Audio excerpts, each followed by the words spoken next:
ओम शांति।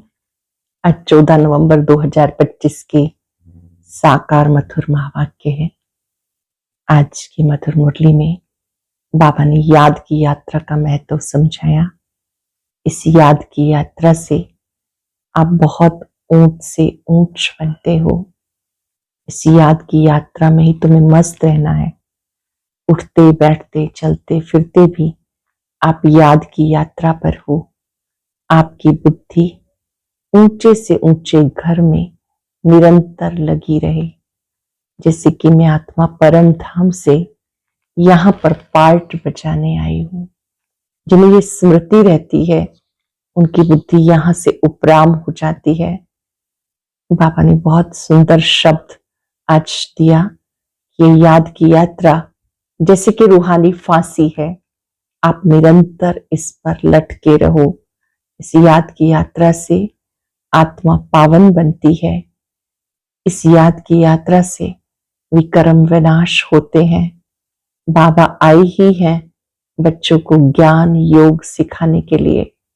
जिनकी बुद्धि में ज्ञान की धारणा अच्छी है वो छोटी छोटी बातों में कभी रंज नहीं होंगे, कभी भी छोटी छोटी बातों को फील नहीं करेंगे। तुम बच्चे ही ऊंच से ऊंच बनते हो, फिर नीचे उतरती कला में आ जाते हो। याद की यात्रा से आप मूल वतन, सूक्ष्म वतन, स्थूल वतन तीनों लोकों को जान जाते हो। बाबा कितनी निराकार बाप बहुत दूर से तुम्हें पढ़ाने आते हैं। ये स्मृति रहे और अच्छी रीति पढ़ाई करते रहो। कभी भी अपने मन बुद्धि में यहाँ वहां के ख्यालात नहीं लाने, टाइम वेस्ट नहीं करना। समय को बचाना है, समय को बचाकर याद में लगाना है। सुनते हैं बाबा के मधुर बोल। बाबा ने कहा, मीठे बच्चे, ऊंच से ऊंच पद पाना है तो याद की यात्रा में मस्त रहो। यही है रूहानी फांसी। बुद्धि अपने घर में लटकी रहे। ऊंच से ऊंच पद पाना है तो याद की यात्रा में मस्त रहो। यही है रूहानी फांसी। बुद्धि अपने घर में लटकी रहे। क्वेश्चन है, जिनकी बुद्धि में ज्ञान की धारणा नहीं होती उनकी निशानी क्या होगी? जिनकी बुद्धि में ज्ञान की धारणा नहीं होती उनकी निशानी क्या होगी? वो छोटी छोटी बातों में रंज होते रहेंगे। जिसकी बुद्धि में जितना ज्ञान धारण होगा उतनी उन्हें खुशी रहेगी। जितना ज्ञान की धारणा होगी उतना खुशी रहेगी। बुद्धि में अगर ये ज्ञान रहे अभी दुनिया को नीचे जाना ही है, इसमें नुकसान ही होना है, तो कभी रंज नहीं होंगे, सदा खुशी रहेगी। ओम शांति। मीठे मीठे रूहानी बच्चों प्रति रूहानी बाप समझाते, बच्चे समझते। ऊंच से ऊंच भगवान कहा जाता। आत्मा का बुद्धि योग घर की तरफ जाना चाहिए, परंतु ऐसा एक भी मनुष्य दुनिया में नहीं जिसको ये बुद्धि में आता हो। सन्यासी लोग भी ब्रह्म को घर नहीं समझते। वो तो कहते ब्रह्म में लीन हो जाएंगे, तो घर थोड़े ही हुआ, घर में ठहरना होता है। तुम बच्चों की बुद्धि वहां रहनी चाहिए। जैसे कोई फांसी पे चढ़ता है ना, तुम अब रूहानी फांसी पे चढ़े हुए हो, अंदर में है। हमें ऊंच से ऊंच बाप आकर ऊंच से ऊंच घर ले जाते हैं। अब हमें घर जाना है। ऊंच से ऊंच बाबा हमें ऊंच से ऊंच पद प्राप्त कराते हैं। रावण राज्य में सब नीच हैं, वह ऊंच ये नीच, उनको ऊंच का पता ही नहीं। ऊंच वालों को भी नीच का पता नहीं। अब तुम समझते हो ऊंच से ऊंच एक भगवान को ही कहते हैं। बुद्धि ऊपर चली जाती, वो है परम धाम में रहने वाला। बाबा है परम धाम का रहने वाला। ये कोई भी नहीं समझते। हम आत्माएं भी वहां की रहने वाली हैं, वहां से यहां आती हैं पार्ट बचाने। ये कोई के ख्याल में नहीं रहता, अपने धंधे धोरी में लगे रहते। अब बाबा समझाते, ऊंच से ऊंच तब बनेंगे जब याद की यात्रा में मस्त होंगे। ऊंच से ऊंच तब बनेंगे जब याद की यात्रा में मस्त होंगे। याद से ही ऊंच पद पाना है। नॉलेज तो तुम्हें सिखाई जाती, ये भूलने की नहीं। छोटे बच्चे भी वर्णन करेंगे, बाकी योग की बात को बच्चे नहीं समझेंगे। बहुत बच्चे जो याद की यात्रा पूरी रीति समझते नहीं। हम कितना ऊंच से ऊंच जाते हैं। मूल वतन, सूक्ष्म वतन, स्थूल वतन, 5 तत्व यहाँ है। सूक्ष्म वतन मूल वतन में नहीं होते। ये नॉलेज बाप ही देते, इसीलिए उनको ज्ञान सागर कहते हैं। मूल वतन, सूक्ष्म वतन, स्थूल वतन की नॉलेज बाप देते हैं, इसलिए उनको ज्ञान सागर कहते हैं। मनुष्य समझते हैं बहुत शास्त्र आदि पढ़ना ही ज्ञान है, कितना पैसा कमाते हैं, शास्त्र पढ़ने वालों को कितना मान मिलता। अब तुम समझते हो इसमें कोई ऊंचाई तो है नहीं, ऊंच से ऊंच तो है ही एक भगवान। उनके द्वारा हम ऊंच से ऊंच स्वर्ग में राज्य करने वाले बनते हैं। स्वर्ग क्या है, नर्क क्या है, 84 का चक्र कैसे फिरता है, ये सिवाय तुम्हारी सृष्टि में कोई भी नहीं जानते हैं। कह देते सब कल्पना है। ऐसे के लिए समझना है ये हमारे कुल का नहीं है, दिल शिकस्त नहीं होना है। समझा जाता इनका पार्ट नहीं तो कुछ भी समझ नहीं सकेंगे। अब तुम बच्चों का सिर बहुत ऊंच है, जब तुम ऊंच दुनिया में होंगे तो नीच दुनिया को नहीं जानेंगे। नीच दुनिया वाले फिर ऊंच दुनिया को नहीं जानते। उनको कहा ही जाता स्वर्ग। विलायत वाले भले स्वर्ग में जाते हैं, जाते नहीं, फिर भी नाम तो लेते हैं ना। विलायत वाले भले स्वर्ग में जाते नहीं, नाम तो लेते हैं, हेवन पैराडाइज था। मुसलमान लोग भी बहिश्त कहते हैं, परंतु ये उनको पता नहीं कि वहां कैसे जाना होता है। अब तुम्हें कितनी समझ मिलती है। ऊंच से ऊंच बाप कितनी नॉलेज देते हैं। ये ड्रामा कैसा वंडरफुल बना हुआ है। जो ड्रामा के राज को नहीं जानते वो कल्पना कह देते हैं। तुम बच्चे जानते हो ये तो है ही पतित दुनिया, इसलिए चिल्लाते हैं हे पतित पावन, आकर हमें पावन बनाओ। बाबा कहते हैं हर 5 वर्ष के बाद हिस्ट्री रिपीट होती है। पुरानी दुनिया सो नई बनती है, इसलिए मुझे आना पड़ता है। कल्प कल्प आकर तुम बच्चों को ऊंच से ऊंच बनाता हूं। पावन को ऊंच और पतित को नीच कहा जाता। यही दुनिया नई पावन थी, अभी तो पतित है। ये बातें तुम्हारे में भी नंबरवार समझते हैं। जिनकी बुद्धि में बातें रहती हैं वो सदा खुश रहते हैं। जिनकी बुद्धि में ज्ञान की बातें रहती वो सदा खुश रहते हैं। बुद्धि में नहीं है तो कोई ने कुछ कहा, कोई ने कुछ नुकसान हुआ तो रंज हो जाते हैं। बाबा कहते हैं इस नीच दुनिया का अंत आना है। यह पुरानी दुनिया, मनुष्य कितना नीच बन जाते, परंतु ये कोई समझते थोड़े ही कि हम नीच हैं। भक्त लोग हमेशा सिर झुकाते हैं।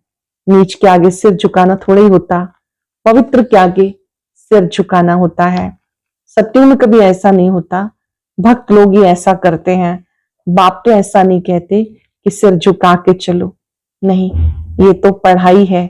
गॉड फादरली यूनिवर्सिटी में तुम पढ़ रहे हो तो कितना नशा रहना चाहिए। ऐसे नहीं कि सिर्फ यूनिवर्सिटी में नशा रहे घर उतर जाए, घर में भी वो नशा रहना चाहिए। यहाँ तुम बच्चे जानते हो शिव बाबा हमको पढ़ाते हैं। ये तो कहते मैं थोड़े ज्ञान सागर हूं, ये बाबा भी ज्ञान का सागर नहीं है। सागर से नदी निकलती है ना, सागर तो एक है। ब्रह्मपुत्रा सबसे बड़ी नदी है। बहुत बड़े स्टीमर्स आते हैं, नदियां तो बाहर भी बहुत हैं। पतित पावनी गंगा ये सिर्फ यहाँ ही कहते हैं, बाहर में कोई भी नदी को ऐसा नहीं कहेंगे। पतित पावनी नदी है, फिर तो गुरु की कोई दरकार ही नहीं।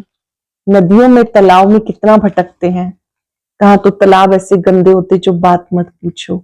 उसकी मिट्टी उठाकर रगड़ते रहते। अब बुद्धि में आया ये सब नीचे उतरने के रास्ते हैं। वो लोग कितना प्रेम से जाते हैं। अब तुम समझते हो, इस ज्ञान से हमारी आंखें खुल गई। तुम्हारी ज्ञान की तीसरी आंख खुल गई। बाबा का बनने से तीसरा नेत्र खुल जाता, आत्मा को तीसरा नेत्र मिलता। इसीलिए त्रिकालदर्शी कहते तीनों कालों का ज्ञान आत्मा में आता।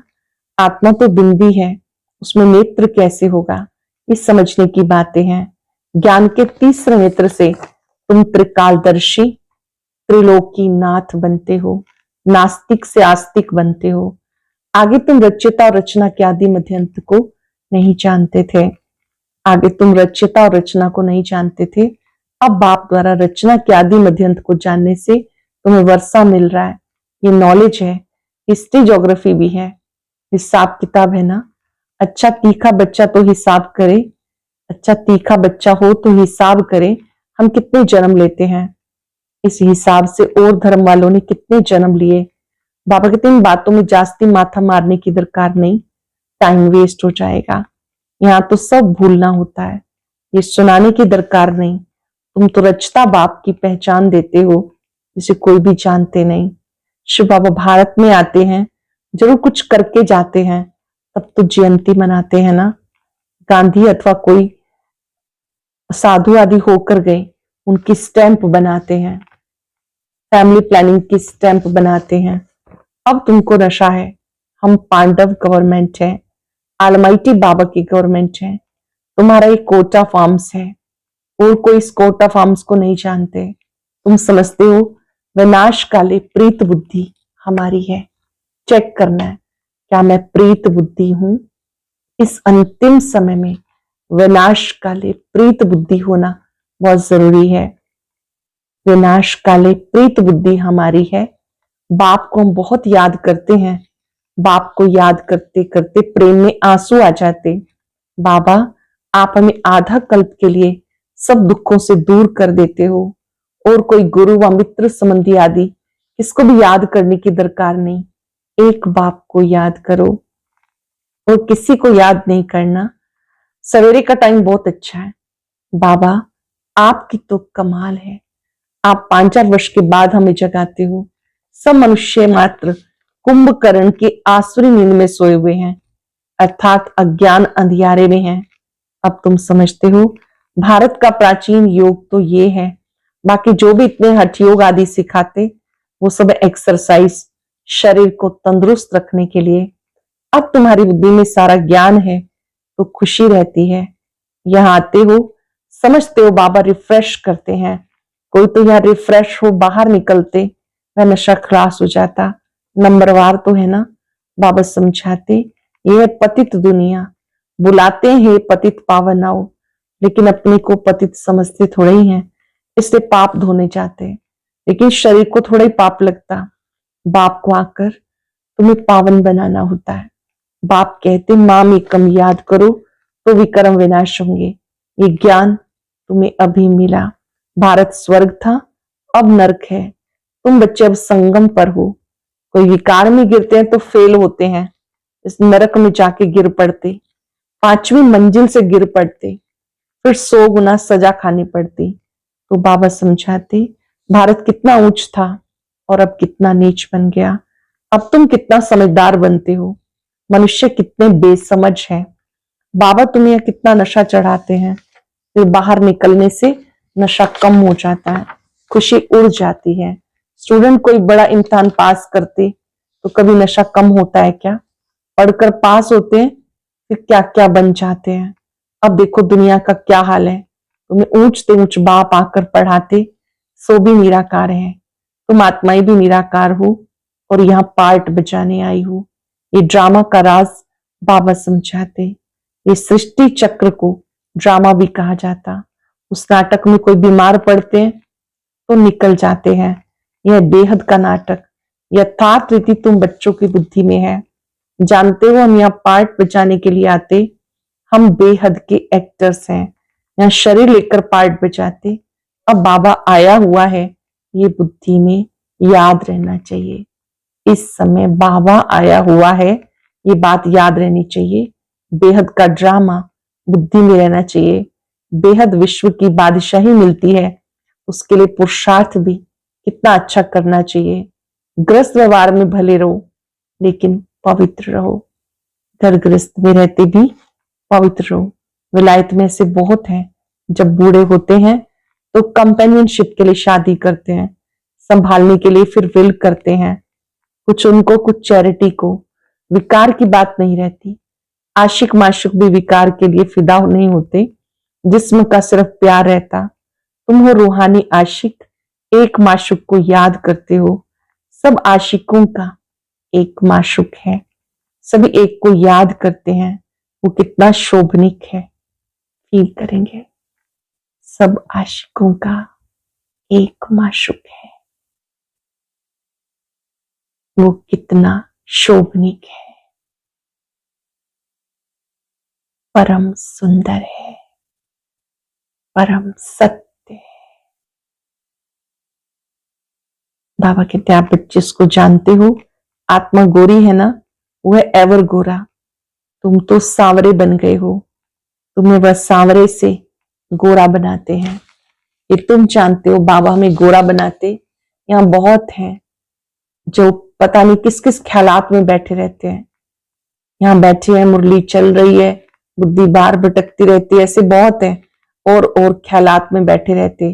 स्कूल में ऐसा होता, बैठे बैठे बुद्धि बाइस्कोप की तरफ, दोस्तों आदि की तरफ चली जाती। सत्संग में भी ऐसे होता, यहाँ भी ऐसे है। बुद्धि में नहीं बैठता तो नशा ही नहीं चढ़ता, धारणा ही नहीं होती जो औरों को कराएं। बहुत बच्चियां आती जिनकी दिल होती है सर्विस में कहीं लग जाएं, परंतु छोटे छोटे बच्चे हैं। बाबा कहते बच्चों को संभालने के लिए किसी को निमित्त बना दो, उनके लिए भी कोई ना कोई साधन ढूंढो, उनके भी संभाल के लिए कोई उपाय करो, कोई माई को रख दो। ये बहुतों का कल्याण करेंगी। होशियार है तो क्यों नहीं रूहानी सेवा में लग जाएं। 5-6 बच्चों को संभालने के लिए कोई एक को निमित्त बना दो। इन माताओं की अब बारी है ना, नशा रहना चाहिए। आगे होगा, पुरुष देखेंगे हमारी स्त्री ने तो सन्यासियों को भी जीत लिया। ये माताएं लौकिक पारलौकिक का नाम बाला करेंगी, घर भी संभालेंगी, सेवा भी करेंगी। सेवा के लिए वक्त निकालना, बाबा कहते हैं माताएं लौकिक पारलौकिक का नाम बाला करके दिखाएंगी। अच्छा, मीठे मीठे सिक्के लदे बच्चों प्रति माता पिता बाप दादा का याद प्यार, गुड मॉर्निंग। रूहानी बाप की रूहानी बच्चों को नमस्ते। रूहानी बच्चों की रूहानी बाप दादा को याद प्यार, नमस्ते, गुड मॉर्निंग, शुक्रिया बाबा, शुक्रिया। धारणा के लिए सार, तुम्हें बुद्धि से सब कुछ भूलना है। जिन बातों में टाइम वेस्ट होता है वो सुनने सुनाने की दरकार नहीं। पढ़ाई के समय बुद्धि योग बाप से लगा रहे, कहीं भी बुद्धि भटकनी नहीं चाहिए। निराकार बाप हमें पढ़ा रहे हैं, इस नशे में रहना है। स्वयं निराकार हमें पढ़ाते हैं, इस नशे में रहना है। तुम्हें बुद्धि से सब कुछ भूलना है। जिन बातों में टाइम वेस्ट जाता है वो सुनने सुनाने की दरकार नहीं। पढ़ाई के समय बुद्धि योग एक बाप से लगा रहे, कहीं भी बुद्धि नहीं भटकनी चाहिए। निराकार बाप हमें पढ़ा रहे हैं, इस नशे में रहना है। वरदान है, अपनी महानता और महिमा को जानने वाले सर्वात्माओं में श्रेष्ठ, विश्व द्वारा पूजनीय भव। अपनी महानता और महिमा को जानने वाले सर्वात्माओं में श्रेष्ठ, विश्व द्वारा पूजनीय भव। हर एक ब्राह्मण बच्चा वर्तमान समय विश्व की सर्वात्माओं में श्रेष्ठ है और भविष्य में विश्व द्वारा पूजनीय है। नंबरवार होते भी लास्ट नंबर का मणका भी विश्व के आगे महान है।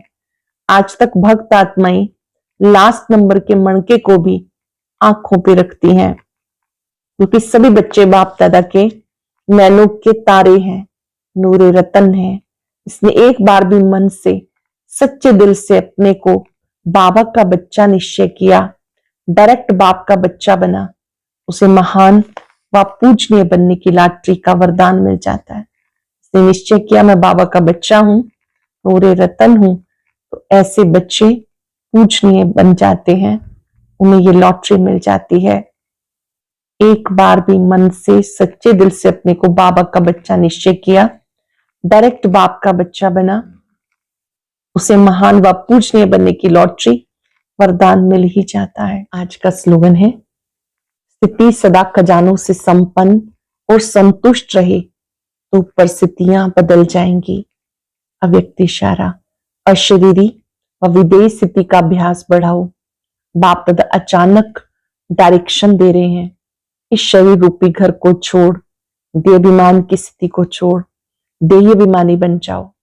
इस दुनिया से परे स्वीट होम में चले जाओ तो जा सकते हो। युद्ध स्थल में युद्ध करते करते समय तो नहीं बिता देंगे, अशरीरी बनने में अगर युद्ध करने में समय लग गया तो अंतिम पेपर में मार्क्स व डिवीजन कौन सा आएगा? अशरीरी बनने में अगर युद्ध करने में समय लग गया तो अंतिम पेपर में मार्क्स व डिवीजन कौन सा आएगा?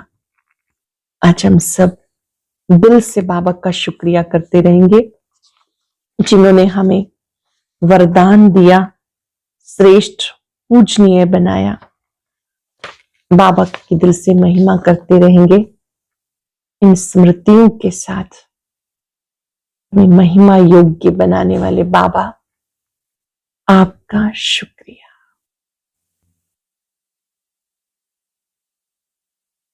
आपने हमें हमारी महानताओं का बोध कराया, महिमा योग्य बनाया। आपका शुक्रिया। स्वस्थिति को श्रेष्ठ बनाना सिखाया। आपका शुक्रिया। जिनकी स्थिति श्रेष्ठ है वहां परिस्थितियां स्वतः बदल जाती है। महसूस करें बाबा ने जो याद की यात्रा सिखाई, कितनी अच्छी यात्रा है। याद की यात्रा से मैं सदा आनंदित हूं, शक्तिशाली। बाबा से शक्ति लेकर दूर दूर तक शक्तियों को फैलाएं। शुक्रिया बाबा, शुक्रिया। और अभी सुनते हैं आज का अव्यक्त ज्ञान मोती।